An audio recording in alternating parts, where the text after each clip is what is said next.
so they could have children again.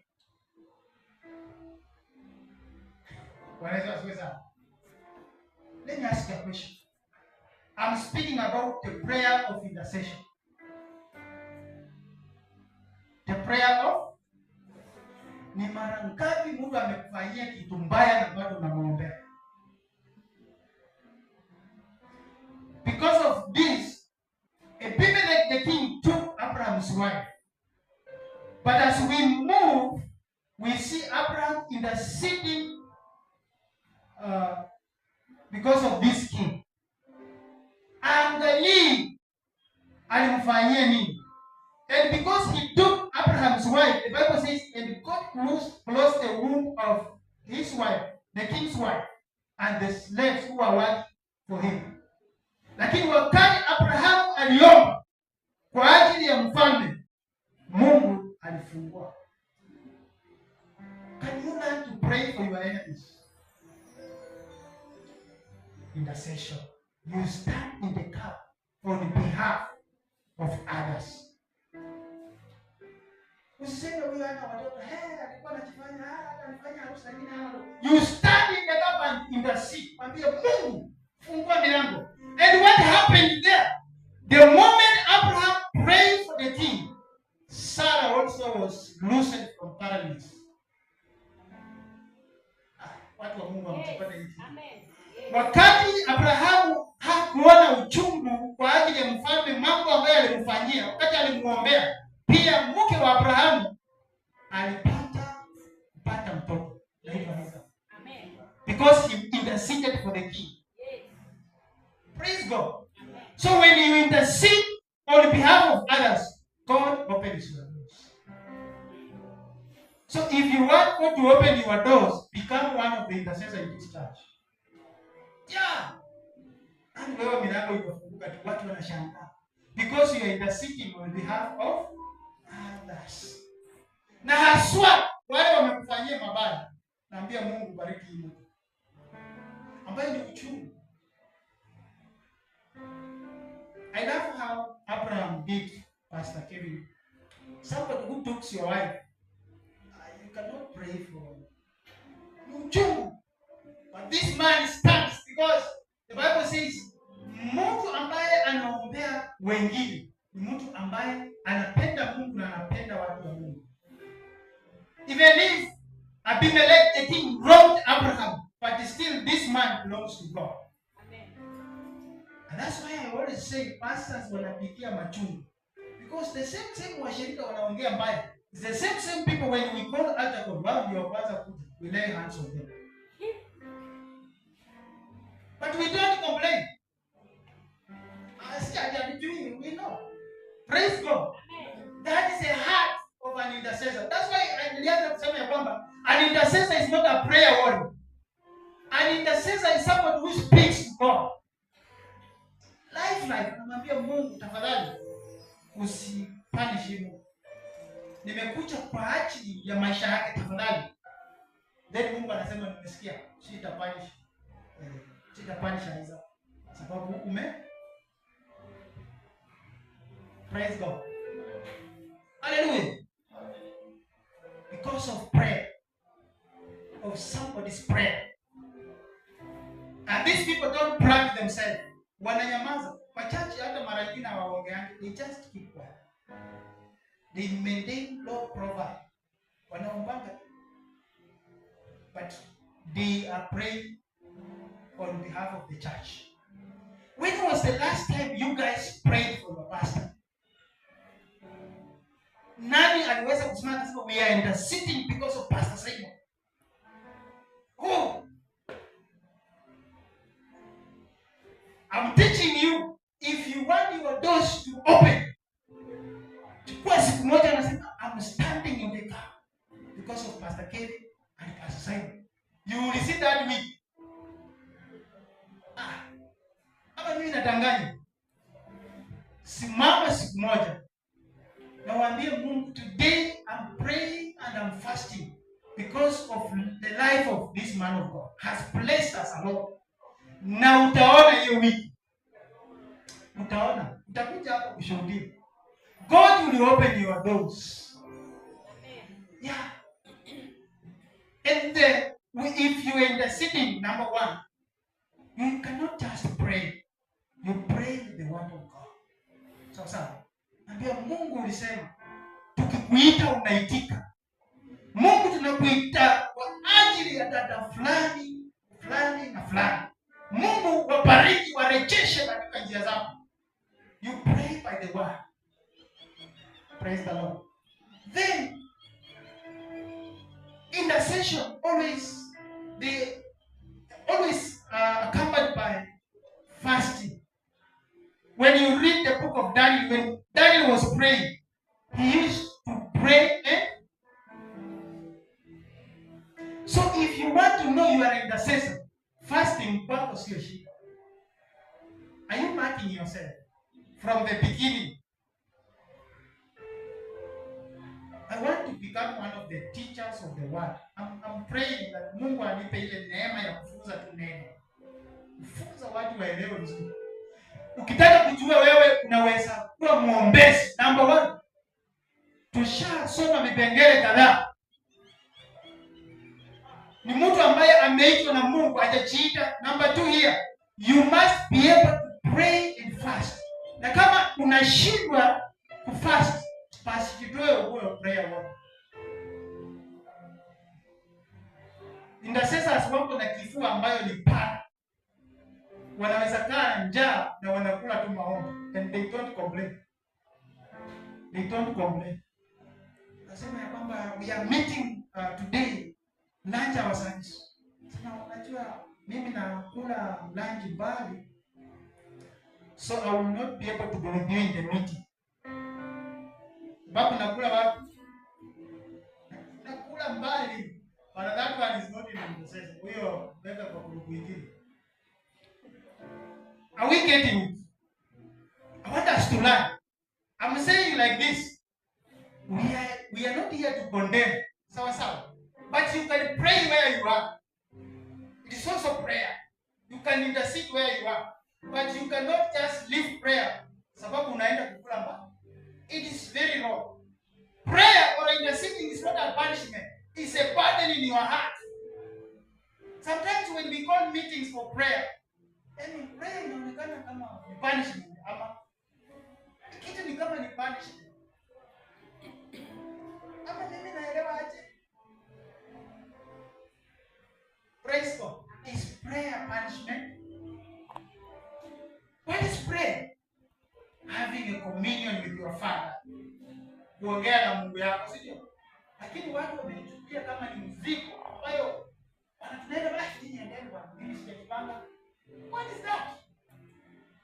What ya Mungu?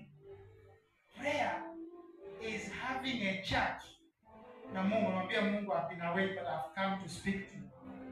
I'm here. And I've come with another report. My brother is not feeling well. My sister is not feeling well. My brother needs a job. Praise God.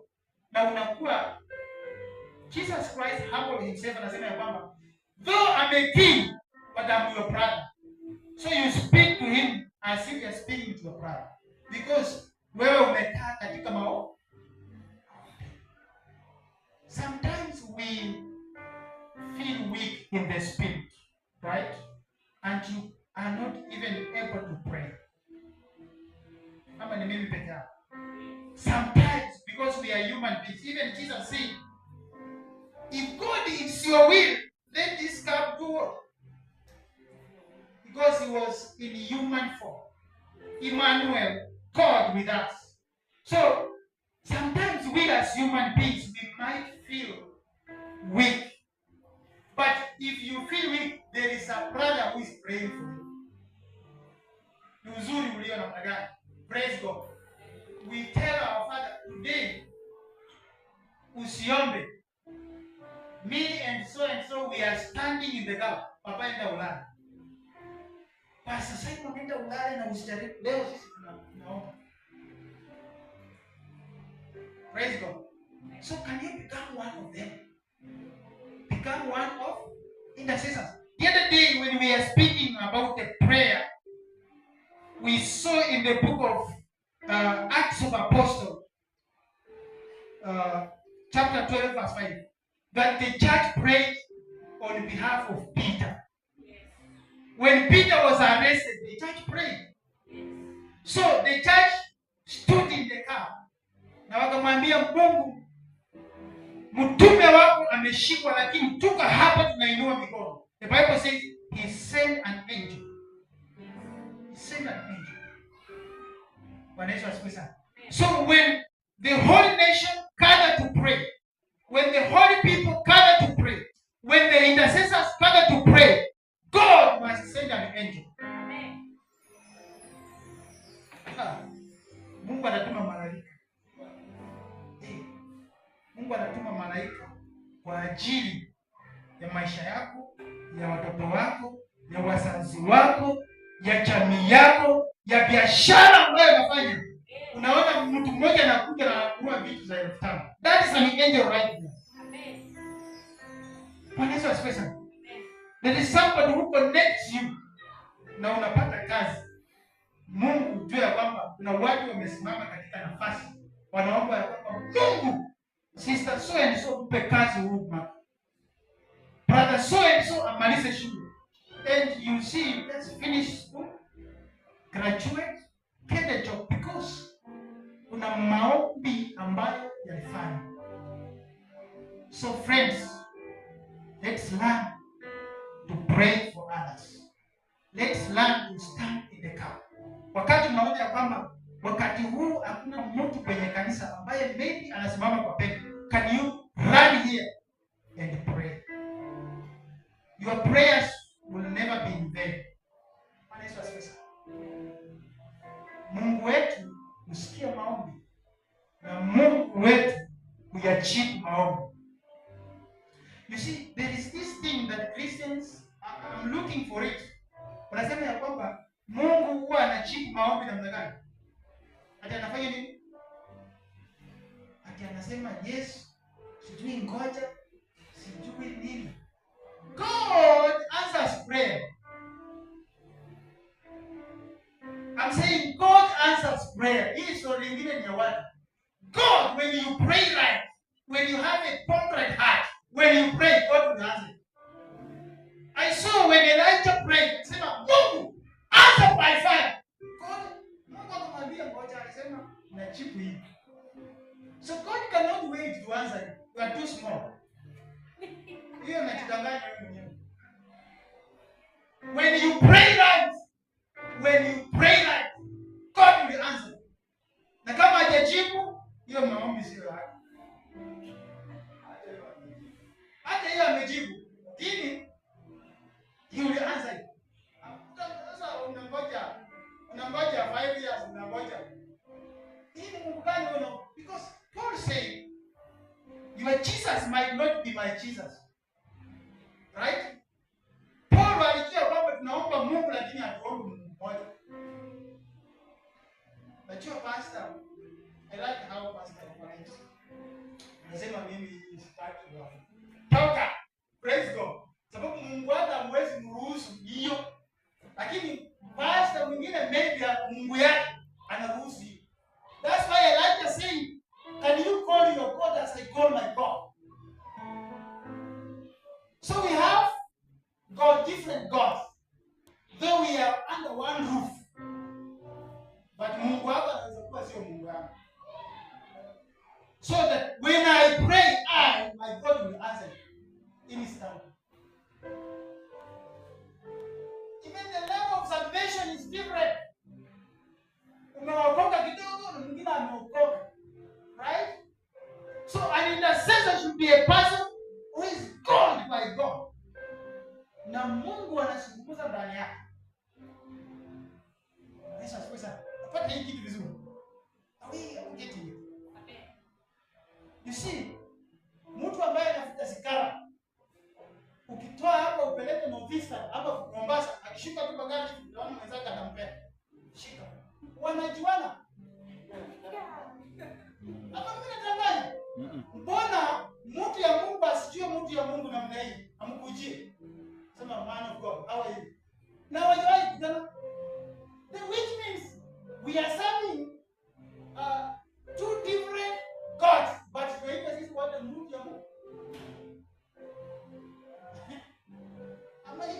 ninasema mbona watu yasikana waelewane na watu wa Mungu?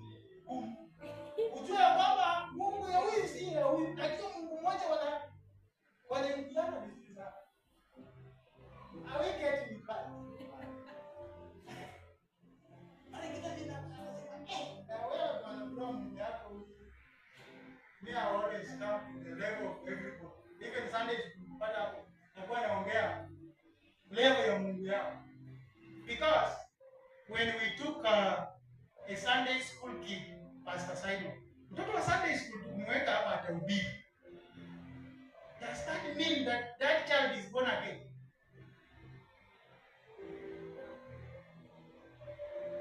Mmenyamaza. Lakini anahubiri. So level ya Mungu ambaye ako ndani yake ndio utajua hii mtu ni mtu ya Mungu. Lakini anybody can preach. Because in the book of Acts, the Bible says that there was a sorcerer called Simon. See, he used to use magic. Na wakati watu wa Mungu wenyewe walifika, alisema bwana, pia mimi nisaidie powers nifanye kama nini. Lakini watu wa eneo hilo walikuwa wanamjua kwamba kuna mtu mwenye anashinda huyu powers za Mungu. Lakini watu wa Mungu walipofika, alisema bwana, yangu waje niweke kama nisaidie powers. You should be very keen. So as an intercessor possesses what we call discernment spirit. Unaweza jua ya kwamba vile tunaendelea mwelekeo wa saa hii, Pastor, can we pray over this thing, please? Because you've discerned, umejua kwamba mambo sio mazuri mbele. Tuweke mikutano ya youth, Pastor, tafadhali sana. Because you've sensed, you've scanned with the Spirit of God. Unajua hapa. So, when intercessors are in the church, Pastor hapa kwa na kazi.